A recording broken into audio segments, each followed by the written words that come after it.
Je m'appelle Géraldine Sallier-Pierret et je suis infirmière depuis 35 ans. Aujourd'hui, je travaille en médecine de premier recours. J'ai découvert l'éducation thérapeutique lors d'un cas sans chronicité et intervention de réhabilitation et j'ai vraiment eu envie d'aller plus loin. Et donc je suis devenue formatrice en entretien motivationnel et j'ai voulu poursuivre mon parcours en éducation thérapeutique. La raison pour laquelle j'ai postulé au DAS, c'est que j'avais envie d'apprendre à monter des projets d'éducation thérapeutique. Ce qui rend ce programme unique, avant tout, c'est la diversité des intervenants et des participants à ce programme. Un autre aspect qui rend cette formation unique, c'est l'accompagnement individuel qu'on retrouve rarement dans d'autres formations. Donc chaque participant ou participante va attribuer un formateur ou une formatrice de référence qu'elle peut solliciter à tout moment pour l'aider. Faire un DAS, ce n'est pas anodin. Les remises en question qu'il suscite, tant au niveau professionnel que personnel, ça nous fait nous poser beaucoup de questions et c'est quelque chose vraiment qui nous fait avancer. Cette formation a induit beaucoup de changements dans ma pratique.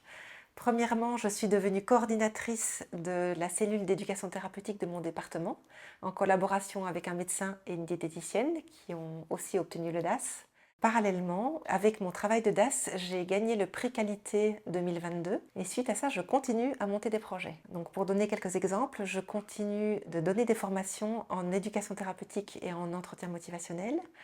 Je développe un outil d'éducation thérapeutique que j'ai imaginé lors du DAS. Nous collaborons maintenant avec des patients partenaires. Nous co-construisons même nos formations avec des patients partenaires, ce que nous ne faisions pas avant. Cette formation m'a permis de développer plusieurs compétences qui ont impacté mon travail. J'ai tout d'abord acquis la légitimité aux yeux des autres pour monter des projets. Et puis le plus important, c'est peut-être que je me sens aujourd'hui légitime à mes propres yeux pour le faire. J'ai appris aussi à élargir ma vision des choses et à davantage collaborer avec les autres personnes en m'adaptant mieux à elles. Je suis plus créative qu'avant. Ça a l'air tout simple, mais on a chacun en nous une part de créativité. Et avant, je ne me faisais pas confiance en fait pour la laisser éclore, alors que maintenant, j'ose faire de nouvelles choses. Grâce à cette formation, j'ai beaucoup élargi mon réseau et je peux faire appel à eux dès que j'en ai besoin. Et je dois dire que le DAS est un vrai plus par rapport au CAS en ETP. Mon expérience de ce DAS en éducation thérapeutique du patient, ce serait créativité, légitimité et changement de posture.